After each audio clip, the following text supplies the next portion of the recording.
पे एक भी पुलिस वाला नहीं, एक भी सरकारी आदमी नहीं, ये सब कोई नहीं था, सब हंसी उड़ा। पिछली बार हुआ है वैसी फिर से दोबारा ऐसी हानि ना हो, इसका ख्याल रखें।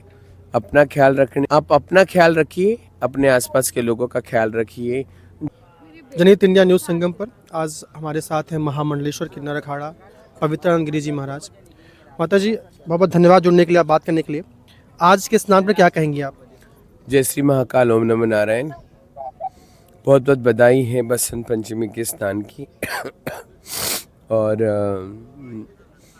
सभी लोग अपना ख्याल रखें, जैसे पिछली बार हुआ है वैसी फिर से दोबारा ऐसी हानि ना हो, इसका ख्याल रखें। अपना ख्याल रखने, अपने आसपास के लोगों का ख्याल रखें और पूरी तरह शांतिपूर्वक स्नान करिए, क्योंकि जो हुआ वो बहुत बुरा हुआ, वो कभी नहीं होना चाहिए था। कहीं ना कहीं प्रशासन की गलती है, प्रशासन लूज़ हो गया। और जितने हम डिजिटल के चक्कर में हमारे कुंभ को हमने बनाने की कोशिश की, तो कहीं ना कहीं डिजिटल तो फ्लॉप नहीं हुआ, लेकिन शायद हमारा प्रशासन ही फ्लॉप हो गया, क्योंकि पब्लिक को संभाल नहीं पाए। रूल रेगुलेशन ये लोग उसका पालन नहीं कर पाए, और जो भी वाक़या हुआ, जो भी हादसा हुआ, ये बुरी तरह हमारे लिए दर्दनाक था। और कि दोबारा ऐसी चीज़ ना हो, ऐसी घटना हमारे यहाँ ना हो। कल जितने भी श्रद्धालु स्नान करने आएंगे, वो श्रद्धालु अपना ख्याल रखें, अपने आसपास के लोगों का ख्याल रखें।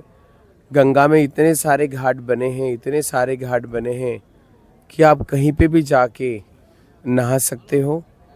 अगर जिसको पानी में उतरने के लिए जगह नहीं है, तो एक लोटा भर के ही 2 बूंदे ही अगर आपके शरीर में पड़े तो आपको मोक्ष का प्राप्ति है, क्योंकि आप ऐसी जगह हो।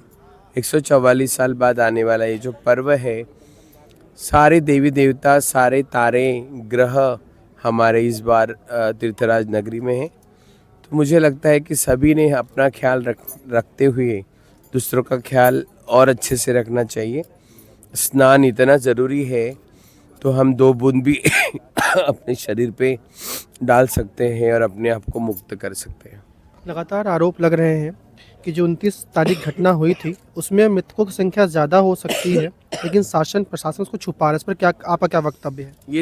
ये तो चलता आया है, क्योंकि सिर्फ 35 लाख देने से हर परिवार खुश नहीं होगा। जिसकी एज हुई थी, चाहे 70 हो, 75, 80 हो, उनके साथ भी ऐसा नहीं होना चाहिए था। पैसों से जान वापस नहीं आती है, जो गया वो वापस नहीं आएगा। जो पैसे मिले हैं, जो इन्होंने दिया है, भुगतान किया है, वो एक हादसा समझ के किया है या भीख में दिया है, क्योंकि गया हुआ इंसान वापस तो आएगा नहीं। और जो पैसा है वो उनके बाल बच्चों को ऐशो आराम की ज़िंदगी के लिए शायद ही इन लोगों ने दिया है। मुझे लगता है इस बार हमारा जो मेला है महाकुंभ, ये पूरी तरह फ्लॉप हो चुका है। जितनी शायद जनता यहाँ पर नहीं थी, उतने पॉलिटिशियंस यहाँ पे आते रहें, हम सबको सताते रहें। जितने श्रद्धालु यहाँ पर आ रहे थे, रोज़ रास्ते बंद। और 30 पुलिया बंद करने का कारण क्या था? अगर इतने लाखों लोग, करोड़ लोग यहाँ पर आ चुके थे, तो 30 की 30 पुलिया इन्होंने पीपा पुल बंद करके रखने का मतलब क्या था? कहीं ना कहीं ये खुद ही चाहते थे कि ऐसा कुछ हो और हम उन्हें बचाएं और फिर से हमारा नाम हो। ये हमारे पॉलिटिशियंस की और हमारे सरकार की हमेशा की नीति रही है कि खुद करवाना और फिर दूसरों को ब्लेम करना और खुद के रास्ते से खुद को बचाना। ये हमारी नीति रही है, हमारे सरकार की, चाहे कोई भी पार्टी हो, कोई भी सरकार हो। और मेरी बात गलत है तो मुझे तो किसी से डर नहीं है, क्योंकि जो दुख मुझे हुआ है, जिनकी जान नहीं बची, उनके परिवारों को कितना दुख हुआ होगा।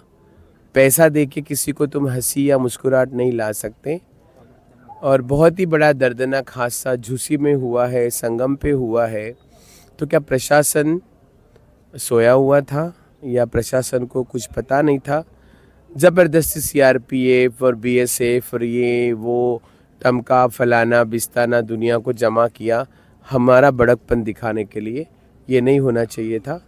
अगर हम सही मायने में हमारी जनता की कदर करते तो शायद ये हादसा उस दिन टल सकता था, लेकिन ऐसे हमारे सरकार ने नहीं होने दिया। मरने वाले सनातनी थे, मुस्लिम तो थे नहीं, लेकिन उनकी डेड बॉडीज़ अभी तक उनके परिजनों को नहीं दी गई है, दी जा रही हैं, तो उनसे टर्म्स एंड कंडीशन पर दी जा रही है कि आप ये मान के चलो कि भगदड़ में नहीं मरे हैं, ये आम बीमारी से मरे हैं। इस पर क्या कहेंगे आप? अभी यहाँ पे स्नान था कि आम बीमारी कोरोना कॉल था या कोई और वायरस घुस गया था मेले में।